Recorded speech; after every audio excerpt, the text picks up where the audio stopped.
Bem-vindos a mais um vídeo do meu canal e hoje eu tô aqui então para continuar com aquela série sobre a história da consciência de classe. E bom, eu tô deixando então no card o primeiro vídeo, esse é o segundo. No primeiro, só para dar uma recapitulada, então, a gente falou sobre a lógica de Hegel, que vai influenciar o pensamento dialético de Marx e de Lukács, quando então a consciência de classe está posta lá no pensamento deles, principalmente no de Lukács, que vai ser o filósofo mais tratado aqui nos próximos vídeos, por conta daquele livro que ele escreveu chamado História e Consciência de Classe. Mas hoje a gente ainda continua um pouco em Hegel, certo? Porque, querendo ou não, a consciência de classe ainda não está no Hegel, certo? Que fique claro isso, mas ele influenciou muito a concepção ontológica no que diz respeito à consciência de classe, com a questão da historicidade universal, que é o espírito, né, na filosofia do Hegel. Eu vou explicar o que é esse tal desse espírito, essa coisa louca que é difícil de entender. E, bom, eu vou ler uma parte do livro Para uma Ontologia do Ser Social, parte um do livro, do Lukács também, o mesmo que escreveu História e Consciência de Classe. Então, ver como está tudo ligado. E eu vou ler isso aqui, esse trechinho para vocês, porque é um trecho em que ele deixa claro, uma maneira didática de entender mais ou menos a questão da historicidade universal do espírito do Hegel, certo? Então vamos lá. Então aqui, só para dar uma situada em vocês, ele estava falando sobre a questão do iluminismo e a relação com Hegel. Então ele fala o seguinte: o que a natureza, com todas as suas ambivalências, representava para o iluminismo, era representado para Hegel pelo espírito, que é a ideia, a razão.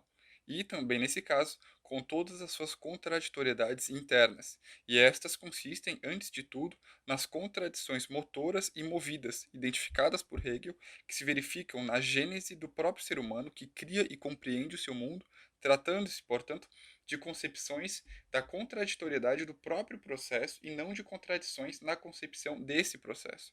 Ou seja, não é o que ele está querendo dizer aqui é que a contradição não está no meu modo de ver o processo, mas está no processo mesmo, certo? Então a lógica não está na minha realidade. As coisas funcionam dessa forma, a natureza, não só a razão. Porque, né, daí tem aquela frase de Hegel, o que é real é racional, certo? Então a razão é uma metafísica para o Hegel, né? Então não é uma coisa que fica no âmbito do ser para si, do indivíduo, certo? Da pessoa. É uma coisa que ela transcende, que ela é transcendente. É uma metafísica de um espírito absoluto, certo? Então, continuando. Na Fenomenologia, né, o livro Fenomenologia do Espírito, do Hegel, Hegel expõe o processo por meio do qual a consciência do homem surge da interação entre suas aptidões e o mundo ambiente, o qual foi em parte gerado por sua própria atividade, em parte dado por natureza. Além disso, expõe como essa consciência, após interrelações análogas, mas de tipo mais elevado, se desenvolve até chegar à autoconsciência, que é a consciência de si, né? E mostra também como, desse desenvolvimento do ser humano, deriva o espírito enquanto princípio determinante do caráter essencial da generidade humana. Com o espírito, e portanto também com o caminho que conduz a ele, com os princípios dialéticos que o constituem, surgem as outras contraditoriedades involuntárias dessa lei ontológica de Hegel, as contraditoriedades internas à própria concepção do espírito. Então, parafraseando aqui, explicando o que é esse tal desse espírito, e agora eu vou falar de uma parte que é mais determinada do espírito, que não é só essa coisa abstrata que se forma junto com o ser humano, porque para o Hegel, a natureza, ou seja, as plantas, as coisas, a natureza como um todo, tirando o ser humano dessa concepção de natureza, é o ser outro do espírito. Então é uma coisa estranha.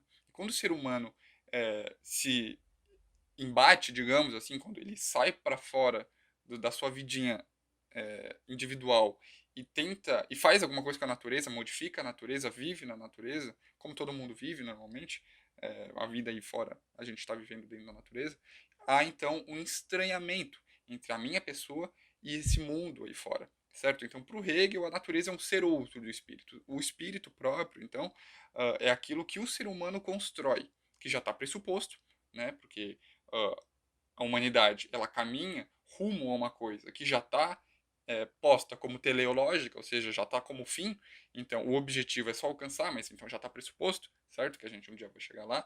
E esse fim, essa finalidade, é então quando o espírito se torna consciente, certo?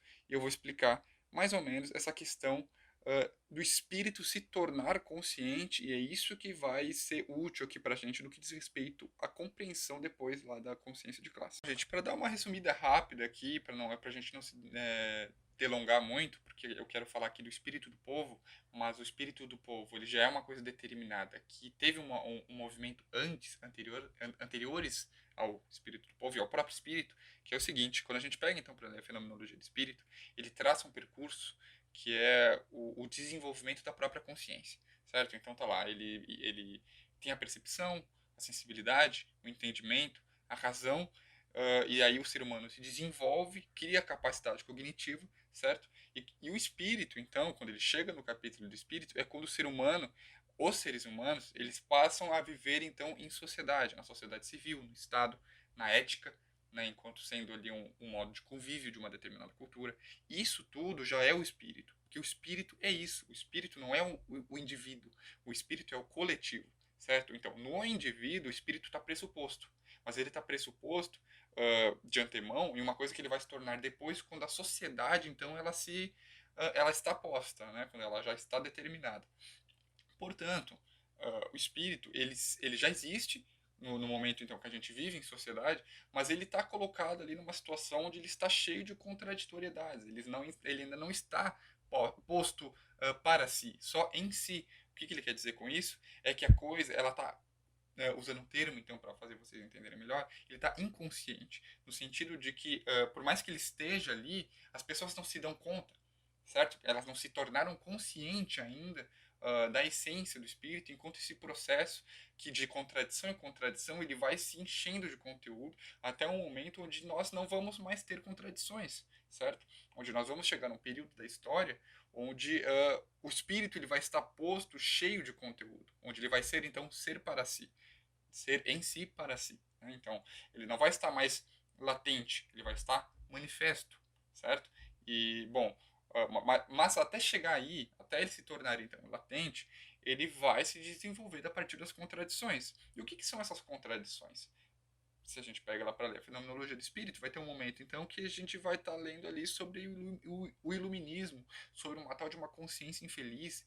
E se a gente não entende muito de Hegel, se tu não entende muito de Hegel, vai ficar uma coisa estranha, porque ele vai estar tratando o iluminismo como um sujeito, como se fosse uma pessoa, um cara chamado iluminismo, porque ele vai tratar o iluminismo como se fosse uma consciência, a consciência do iluminismo tal, tal, tal, a consciência infeliz tal, tal, tal, e essa consciência infeliz é mais ou menos a consciência da Idade Média, certo? Onde existe então a concepção gnosiológica da coisa de que esse mundo é mau, e a única bondade que existe ela é divina, mas como a gente está neste mundo que necessariamente é mau, então a gente está afastado de Deus, e então existe uma consciência infeliz, uma consciência triste do pecado, de que a gente naturalmente é pecado. Eu tenho que torcer para Deus se lembrar da gente no juízo final e levar a gente para o paraíso. Então existe uma dor que o Hegel chama então de dor do parto, ou seja, esse período da consciência infeliz, e tu vê como ele acha, ele chama a Idade Média de uma grande consciência, que é o espírito da Idade Média, certo?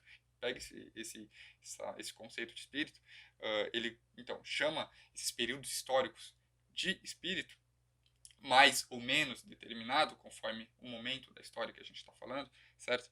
Então, ele chama essa consciência feliz de uma dor de um parto que vai dar luz a uma nova era. E essa nova era, por natureza, ela vai estar mais bem desenvolvida, menos infeliz, digamos, do que estava na Idade Média, certo? E o momento da contradição é entre o iluminismo e entre essa consciência infeliz, onde eles entram em embate. E aí tem toda a questão lá, que daí isso tu tem que pegar o livro para ler, eu não vou entrar em detalhes aqui, mas ele trata os momentos históricos como grandes consciências, ele trata como sujeito da história, certo? E esse sujeito, essa consciência, é o espírito.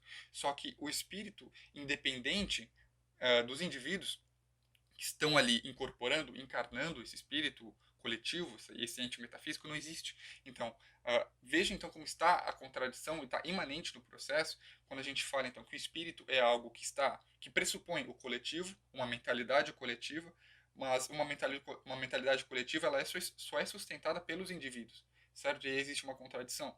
E essa contradição ela vai se desenvolvendo, vai se desenvolvendo, até que, na cabeça do Hegel, existiria um fim da história, que é quando o espírito ele já está completamente posto, que ele achava que era mais ou menos o período que ele estava vivendo ali, certo?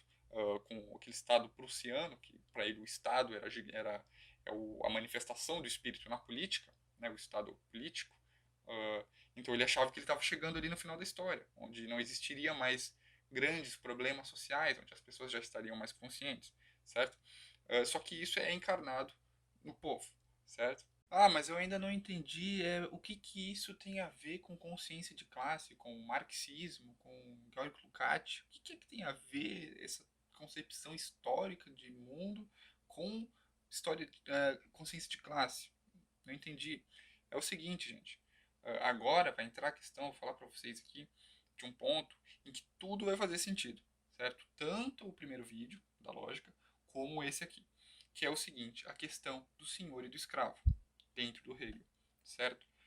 Então, o senhor e o escravo, eu não quero aqui que tu entenda essa questão do senhor e do escravo, como a gente entende quando a gente estuda a história dos escravos, por exemplo, porque aqui eu não quero que tu entenda escravo pelo sentido literal que isso possa ter, né? Aquela pessoa lá que está sendo forçada a um trabalho, como foi aqui no Brasil, que teve os escravos, e o senhor também não é essa concepção, certo? Eu vou tentar explicar mais ou menos, mas tenta se afastar um pouco dessa coisa, desse conceito que tu já tem na mente, certo? É o seguinte, essa relação do senhor e do escravo é o seguinte, gente. O senhor é aquilo que é para si, certo? E o escravo é aquilo que é em si. Como assim? De que ponto de vista? O senhor, ele produz alguma coisa? Não, quem produz para ele é o escravo, certo? O escravo é para o senhor.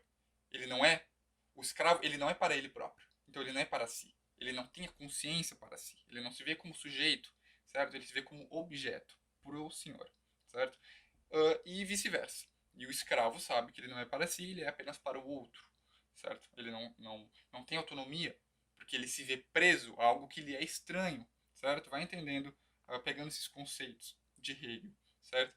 Só que acontece, gente, que vai chegar um momento onde o escravo ele vai necessariamente se libertar do senhor, porque vai se dar conta, durante o processo dessa contradição, que por o escravo produzir tudo, é ele que produz, é ele que faz, ele quer a atividade, ele quer o próprio processo, certo?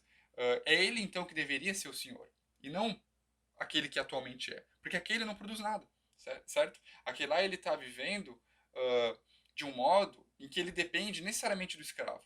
E agora tu vê então como na verdade a coisa se inverte e é o senhor que ele se vê sendo para outro e não para si, porque o senhor não tem autonomia. Por que, que ele não tem autonomia? Porque ele não produz nada. Quem produz é o escravo, certo? Então a relação ela se inverte. O escravo ele vira em si, porque ele se dá conta, certo? Ele se dá conta de que ele é o responsável, ele é o agente, ele é o espírito, o sujeito, certo? Porque ele que está, ele que faz, ele que está na atividade, entende? E o senhor, na verdade, é ele que é o escravo, porque o senhor, esse que era o primeiro senhor, né, antes de acontecer essa inversão, ele se via dependente do escravo, certo? Então eu te pergunto, quem que na verdade é o escravo dessa relação? Aquele que depende necessariamente do outro? Porque e isso é a mensagem que o Hegel quer passar, esse escravo, o primeiro escravo, ele na verdade não depende do senhor, porque ele é que faz tudo, certo? Ele não precisa do senhor, ele não precisa. Quem precisa do escravo é o senhor, porque ele próprio não produz nada, ele não tem autonomia, ele precisa do escravo, certo? Então essa consciência se inverte e o que era o escravo vira o senhor, e o que era o senhor vira o escravo, certo? E essa concepção, ela não é uma concepção que a gente vai pegar e aplicar ao modelo escravagista, certo? Como eu estava falando para vocês, não é para ter essa concepção.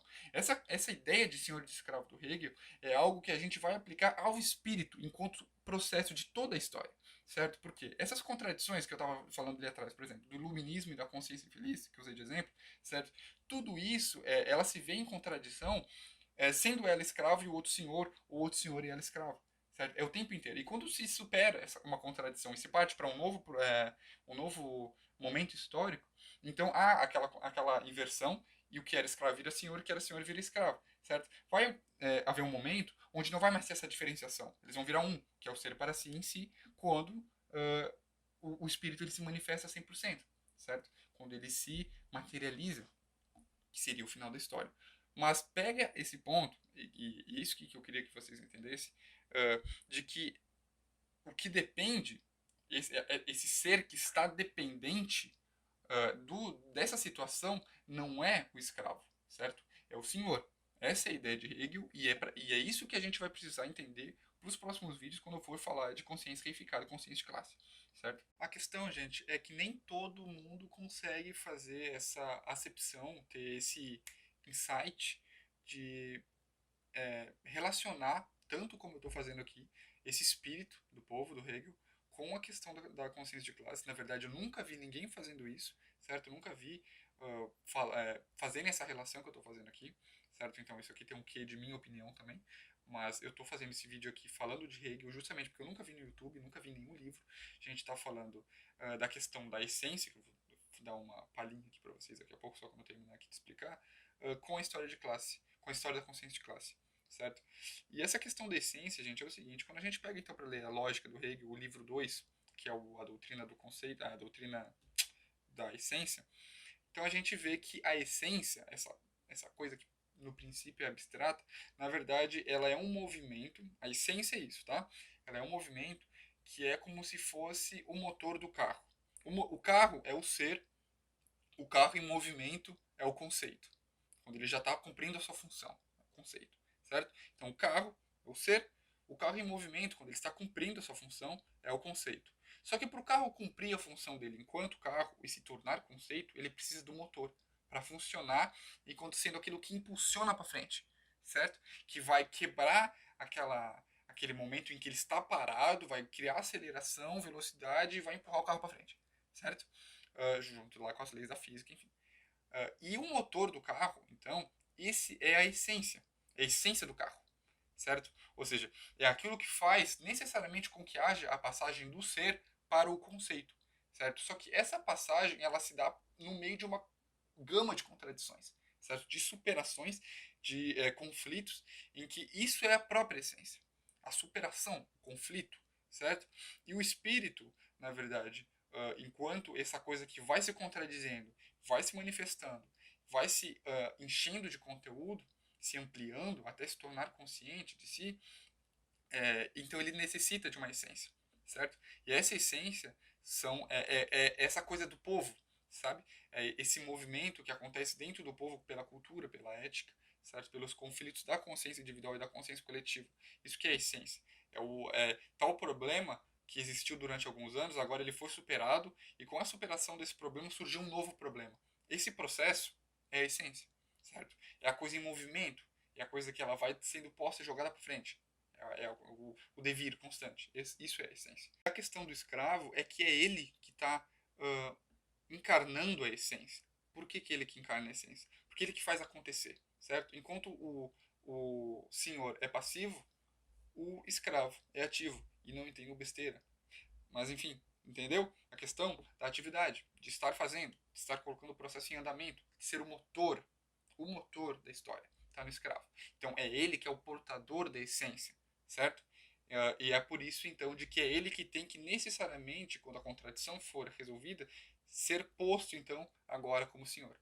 Então tá lá, gente. Esse foi aqui um vídeo falando um pouco sobre Hegel, sobre o espírito do povo do Hegel. Eu espero que tenha ficado claro. Eu sei que é um pouco complicado, como já foi o vídeo anterior, certo? Hegel é um filósofo difícil mesmo.